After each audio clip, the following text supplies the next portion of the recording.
Assalamualaikum warahmatullahi wabarakatuh. Selamat pagi anak-anak. Sebelum kita memulai pelajaran pada pagi hari ini, alangkah baiknya kita berdoa terlebih dahulu. Silahkan kepada ketua kelas untuk memimpin doanya. Berdoa mulai. Doa selesai. Baiklah anak-anak, pada pagi hari ini kita akan belajar mengenai ciri-ciri dari makhluk hidup. Nah, makhluk hidup ini mempunyai ciri-ciri yang membedakan dengan benda tak hidup.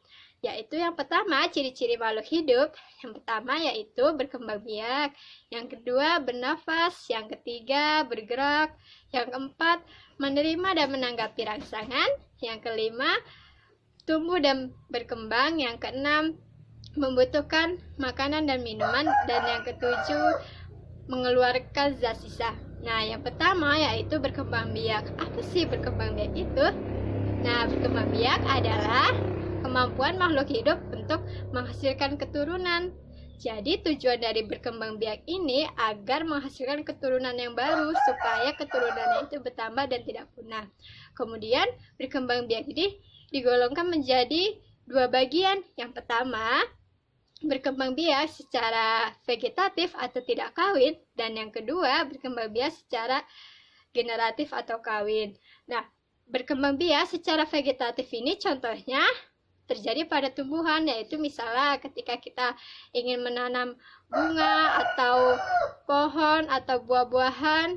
Nah, kita bisa melakukan perkembangbiakan secara vegetatif ini dengan melakukan setek, tunas, dan lain sebagainya. Kemudian, ciri-ciri makhluk hidup yang kedua yaitu bernafas. Nah, setiap makhluk hidup ini pasti bernafas, mau itu manusia, tumbuhan, ataupun hewan. Pada manusia, kita melakukan bernafas yaitu melalui hidung, dan proses pernapasannya terjadi pada paru-paru. Sedangkan pada hewan, mereka bernafas ada yang menggunakan paru-paru, ada juga yang menggunakan insang atau kulit.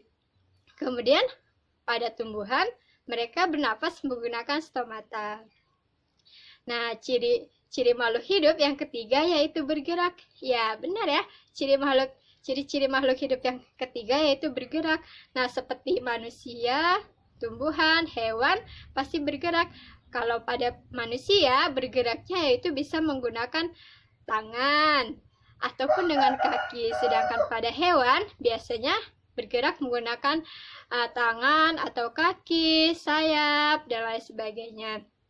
Sedangkan pada tumbuhan, mereka bergerak berbeda dengan manusia atau hewan karena pergerakan mereka tidak kasat mata sehingga sulit untuk diamati oleh mata telanjang. Tetapi biasanya kalau misalnya anak-anak melihat Putri Ayu, melihat Putri Malu, nah pada Putri Malu ini misalnya anak-anak menyentuhnya, nah kemudian yang awalnya dia mekar, jika disentuh maka dia akan mengucuk. Nah, itu merupakan salah satu contoh dari bergerak.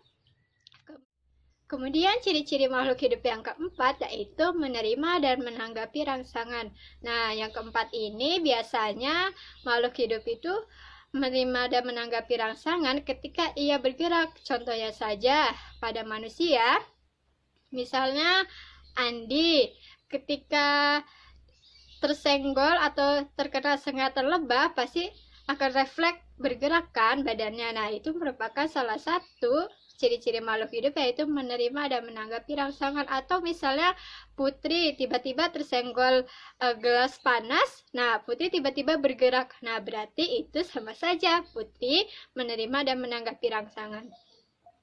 Kemudian kalau misalnya pada tumbuhan, menerima dan menanggapi rangsangannya yaitu seperti tadi, misalnya Putri menyentuh bunga Putri Malu, kemudian bunga Putri Malunya menguncup. Nah, itu merupakan sama saja menerima dan menanggapi rangsangan.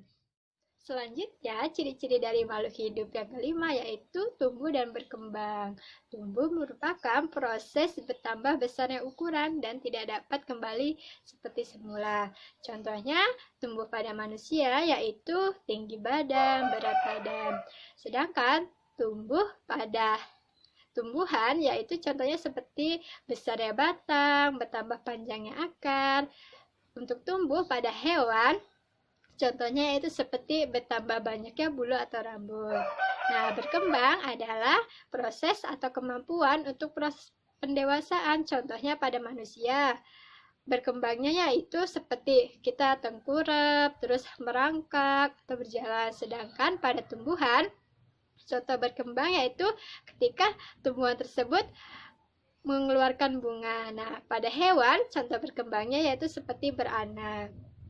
Kemudian, ciri makhluk hidup yang keenam yaitu memerlukan makanan dan minuman. Ya, makhluk hidup pastinya memerlukan makanan dan minuman sebagai tenaga untuk kita melakukan aktivitas sehari-hari. Gimana kalau misalnya kita tidak memiliki tenaga? Lalu bagaimana dengan kegiatan kita? Pastinya kita tidak memiliki energi kan?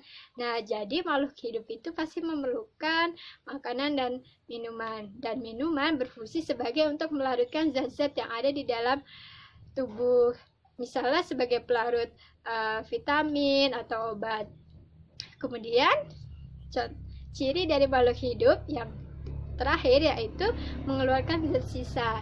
Nah, ciri dari makhluk hidup mengeluarkan zat sisa ini pasti karena kalau misalnya makhluk hidup tidak mengeluarkan zat sisa tetapi tetap disimpan di dalam tubuhnya, maka itu akan sangat beracun.